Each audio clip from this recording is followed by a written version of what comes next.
All right, today we're going to talk about how to time an aluminum Cub hand crank sewing machine. I've taken some of the covers off already. This is the flywheel cover, and this is also the front cover as well. You don't really need to take that off, but for display purposes, I decided to show kind of everything. I also loosened the throat plate. I've taken the foot off. Basically, just kind of made everything as it is. One of the things you would want to look for in this machine, if it's out of time, really if it's out of time, what that's talking about is the position of the needle in correspondence with the thread, or I'm sorry, the needle and the shuttle. So this piece is called the shuttle. This is where the bobbin goes. I'm going to remove the bobbin just to kind of, this piece as a whole is referred to as the shuttle.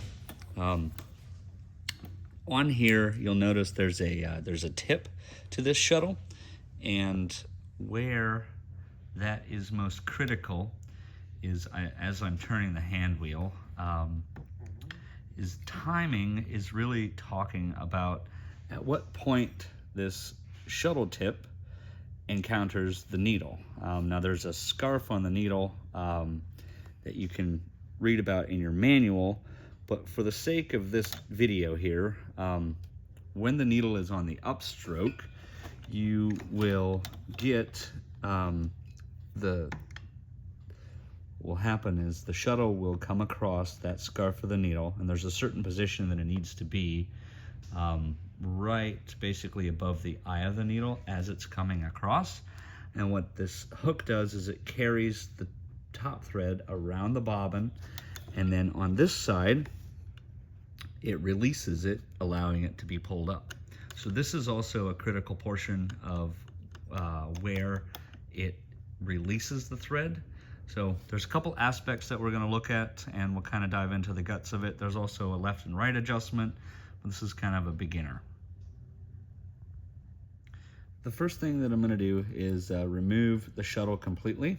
What this will allow us to do is to look at the first stage of how to set the timing, which is by the driver.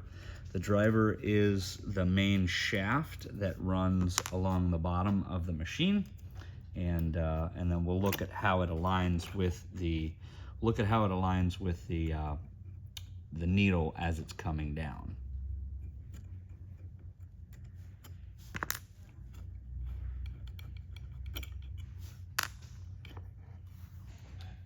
Cover plate off, you can now remove the shuttle. Don't worry, there is only one way to put this shuttle in here, but this piece on the inside here is what I'm referring to as the driver. So on the driver, there is a critical point to watch for, and that is as this driver, you notice the driver, what it does is it holds the position of the needle from getting pushed inward. So for example, as you're rotating the hand wheel, this driver is supposed to hold the needle from getting pushed inward. But as you can see, this driver actually could come a little further out to the left. So it actually could come a little closer to the needle.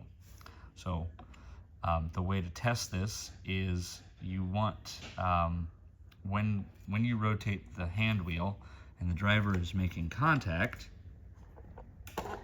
it will look like this, and at basically its lowest point, when the needle's at its lowest point, you would push the needle in to see if there's any play. Now we can see that there's play in there, and so that tells me that the shaft needs to come further out to the left. The way to make that adjustment is on the opposite side of the machine, by loosening these 3 set screws on the machine. So I don't know if you can see with the grease in here, but there's 1 set screw there. I'll go through this here very shortly, and grab an Allen wrench here, and we will loosen up those 3 screws. So I'm going to loosen this up. And these are going to be fairly tight. You're going to have to rotate the hand wheel of the machine in order to access some of these screws. But there are 3 of them underneath or around here. There's 2. I'm going to rotate again and access this one. Once they are loosened, then what those do is they hold the shaft basically in place. So now I come around to this side again, and I can now freely rotate this shaft around on this side. And that's all because I loosened those 3 screws on this side. And keep in mind, when there's left and right adjustment on this machine, or on the shaft, is by this shaft going in and out. There is also a clamping collar underneath this shaft here that is accessed with a set screw if you turn the hand wheel. So what we need to do is we need to move that shaft further over, but then before we tighten that, this clamp and the clamp on the inside of the housing holds the position of the shaft so it can't move left and right. So we'll have to keep that in mind as we're timing this machine. Okay, so the next thing that we're back on this side of the machine. Remember this is also going to be loose. So what we're gonna look at is going to be the position that this needle is going to be in correspondence with this driver. I'm gonna zoom in on this just to get a good idea of what that looks like and show you. So now I'm going to actually pull this out. I'm gonna pull this driver out ever so slightly. So now I have pretty free range here on where to set that. This shaft may still spin with it, but it is flexible enough that you can, like, once you've loosened those screws, you can actually rotate it. You want to take the needle down, and you're gonna want to pull it out ever so slightly. That would be one thing that you would want to check while you put your shuttle in as well. And I am gonna do that right now, and then I'll bring it around, and then we can look at where to pull it, because this needs to stay loose until you put your shuttle in. So I'm gonna go ahead and put the shuttle back in, and then I'll show you how to time it, but I wanted to make a point of this driver position as well, and then go from there.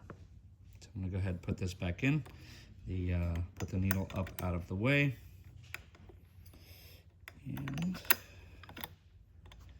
I'm gonna hold it, and put the 2 screws in.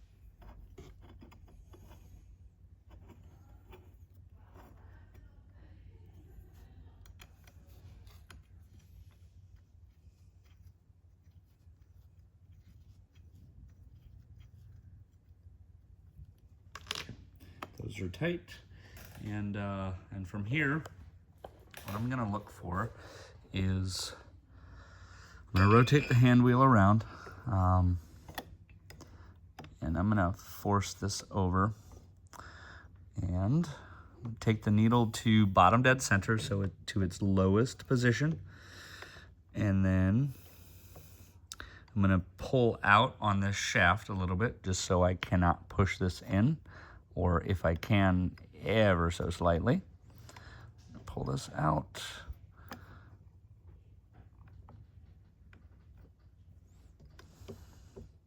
One of the things that's hindering me from pulling it out right now is actually the shuttle is against this race. So, so what I'm gonna do in this case is I'm actually going to loosen the barrel, this whole bracket as itself. There's a set screw on the back of the machine that will allow you, once loosened, to move that barrel as well. So what it does is it controls where, move this out of the way, it is this set screw right here. Once this is loosened, I'm gonna put a Allen wrench in here. It's the wrong size. I'm gonna go with the same one as the set screws in the back. I'll loosen this up. And now this barrel is also free floating. So now I can move it in, out, left, right. And those are all things that are adjustable on this machine. So what I'm gonna do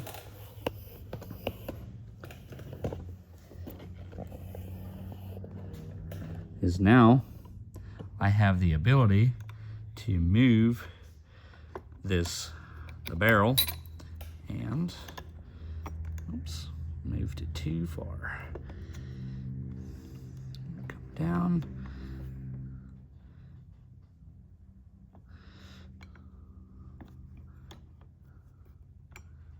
So if I pull this barrel out, it allows me to also pull this driver out as well. So you don't want it to hit the driver, but you want it to scrape against it. You just don't want to be able to push it inward. So you want it to rub against, but not hit it.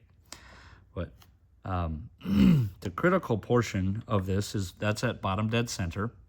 And then as the shuttle rotates backwards, you may see that this actually the barrel may need to go a little further in, and I'm gonna hold the shaft with my right hand so that I can there push it out, but I'm gonna put this further in so that my shuttle hook has clearance. And then I am going to rotate this, and you want the shuttle hook in the timing position, and this is as the needle is on the upstroke. That's coming in a little bit high in comparison. So actually it would be okay if my needle would actually be just a little bit higher. And then I'm gonna rotate this back ever so slightly. Oops, the whole barrel moved. I didn't want to move the whole barrel. I just wanted to rotate the shuttle. And the shuttle is not cooperating. So right at about there, when the needle is on the upstroke, keep in mind that's a critical portion. And the other factor here is that there is almost no space in between. I mean, there is actually a little bit of space you can see on the camera, but you want to get it basically as tight as you can up against there. And then also my needle is also not able to get pushed inward. So all three of those, once it's in this position, then you can go ahead and tighten the screws down. And keep in mind that you're gonna want to push this in,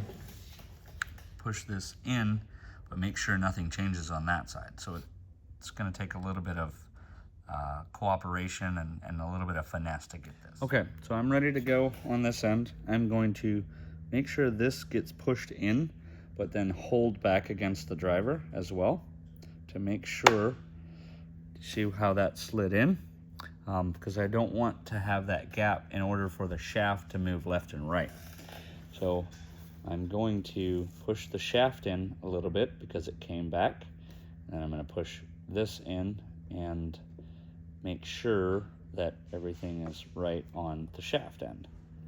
Once the shaft is tightened, or once you have that in position, then I'm going to go ahead and push this in a little bit. Or I'm sorry, it actually needs to go a little further out. Yep, I got that. So now I'm going to tighten one of these set screws. Just cinch it down. One should be enough. And then from there, I'm going to move the barrel of the machine over. This is, keep in mind, I didn't really move the hand wheel at any point in time here. I am going to move this barrel until it's a little bit more in position. What I'm looking for is at what position my shuttle hook is in accordance to my needle. So I'm going to move that basically right by the needle, and then I'm going to tighten the set screw on the back of the machine holding the barrel into place. One of the things that you should also look for is the level, how level it is. In this case, it is it's actually a little bit cockeyed. It's a little bit rolled to the front. What I'm going to do to fix that is actually rotate the shuttle this way, but also that also moved my position of my shuttle tip. So I'm going to kind of work this back and forth. My shuttle tip is still right behind the needle, and I'm going to go ahead and cinch this barrel down, and I'm going to give it a pretty decent cinch down, and this is on the back of the machine. Give it a pretty good cinch down. So now the shaft is locked into place, and then I also lock this barrel into place, so this isn't moving. And keep in mind, I only did one of the set screws. And I'm just gonna take this, I'm gonna rotate this around a couple times, and I'm gonna see what it looks like. I'll go fairly slow here just to take a look and see what that looks like. One of the things to make sure of is make sure that the needle in its stroke doesn't hit the shuttle in any other spot. So it comes really close to some of these areas, but the other key factor here is also to make sure this opening here for the thread to come up actually, gets up into this area, anywhere from the left side here all the way really to the right. I don't know that you would ever really have it all the way over here, but as long as it's open so that the thread can release out. So go down, make sure the needle's not getting pushed in. There's only a slight bit of play there. And then I'm going to come up, and boom, right there is almost perfect for timing. And you'll notice that the machine, or the needle, is really close to this shuttle area. You do not want it to hit the rotating shuttle, because it does get really close to it, but just enough so it clears it. So I'm going to go ahead and tighten the 3 screws back down again on the shuttle, because everything looks good on this side. And so I'm going to come back around here, and I'm going to tighten the other 2 screws down that we have not yet. I'm going to tighten those down, and we're going to tighten them down fairly aggressively. You don't want to strip it out, but you do want to get, because you don't want this to move once it's set. Tighten that one. Okay. And then the last one is on top here. Oops. All right, last one is on top. And there you go. So now I'm going to put everything back together. I'm going to put the foot on, and then we're going to test it out, and then we're going to see what it sews like. And I'll show you in a slow-mo what that looks like.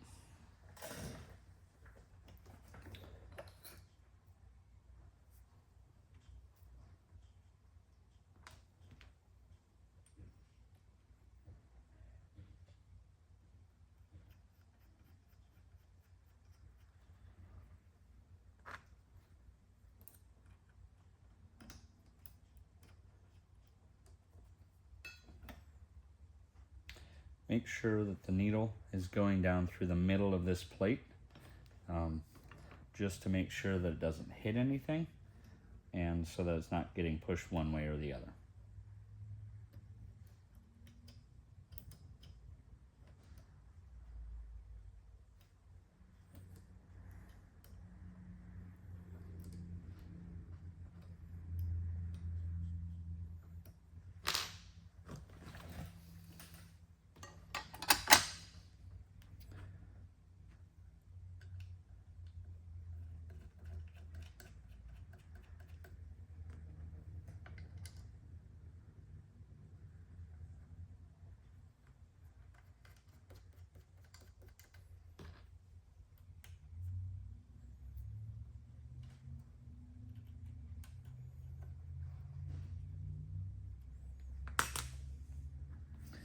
I'm gonna put my bobbin in and have to thread the machine.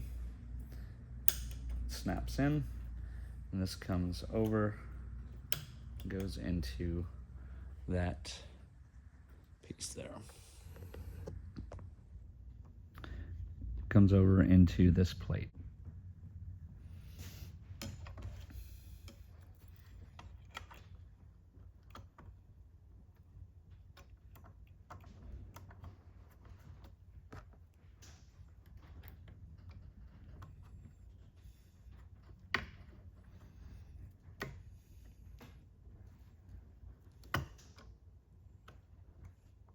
I'm also making sure here that the needle is, once tight, that the needle's not hitting this foot, and that if I rotate it, it will it'll go down through there. Okay.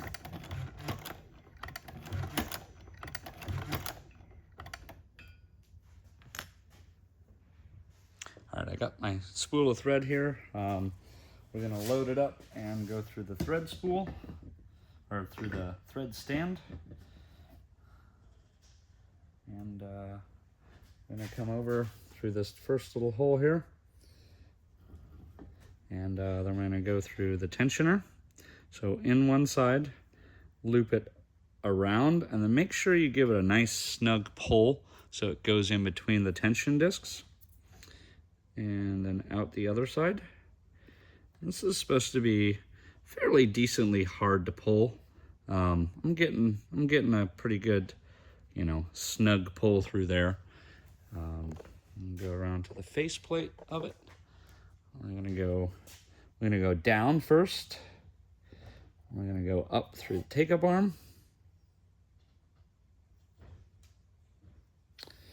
And then give yourself some slack. Go through here. And then there's a hole in the top, or the bottom of the needle bar, but at the top of the needle. And you pull it through there, and then you give myself a little bit more slack. I'm gonna go from left to right through the needle, and then I'm going to hold it inward here a little bit, and then I'm gonna cycle the machine just slowly. And that should pick up the thread, just like that. And from here, I'm gonna grab both threads. I'm going to lift the presser foot. And I like to kind of keep it back here before I put a piece of leather in there. And then actually, most of the time what I'll do is I will make sure the bottom thread is coming through this throat plate, and the top thread is coming through the needle, right to there, and then kind of pinch the material in there. This is 8/9 ounce water buffalo leather. And actually, I forgot, we're gonna look at this on how this machine actually works. So I'm gonna zoom in. I'm gonna do a couple stitches here, and then I will do a slow-mo of what is actually happening in there. So I'm gonna hold the stitches, give it a good little, nice little crank. 1 stitch, 2 stitches, 3, 4. We'll make sure that it's sewing.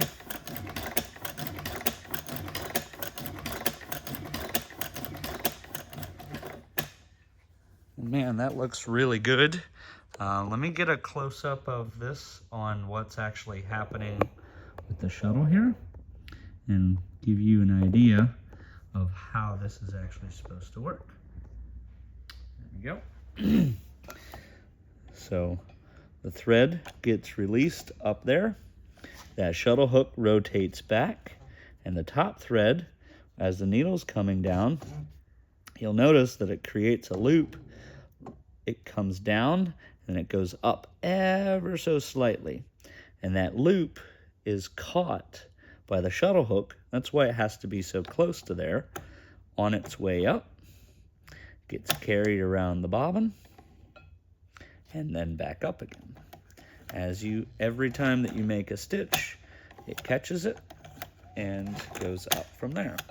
I have not checked my tension or anything from this point. I am going to adjust my stitch length a little bit, but just to give you an idea of what's actually happening here and how it's supposed to work. And that's how you...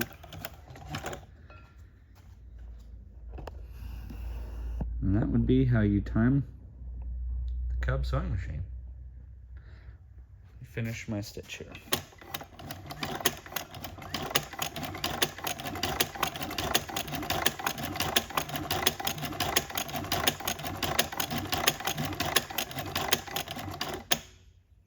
I'm going to check my stitches, and man, I don't have to adjust anything on these stitches. They look nice.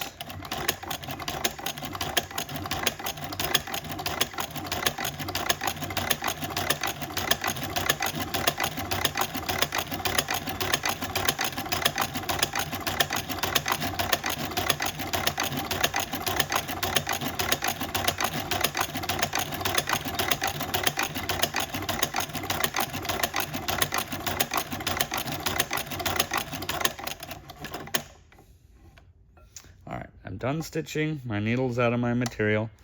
I'm going to raise the presser foot here. Give it a nice tug. I gave myself some slack there so it's easier to pull out. And man, it did really good.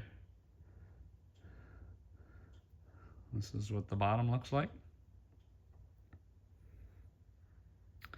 This is the top. It does look like it skipped here, but it didn't. It was the thread. So there's actually a stitch there. Like I said, 8/9 ounce water buffalo. And yeah, officially timed your Cub sewing machine.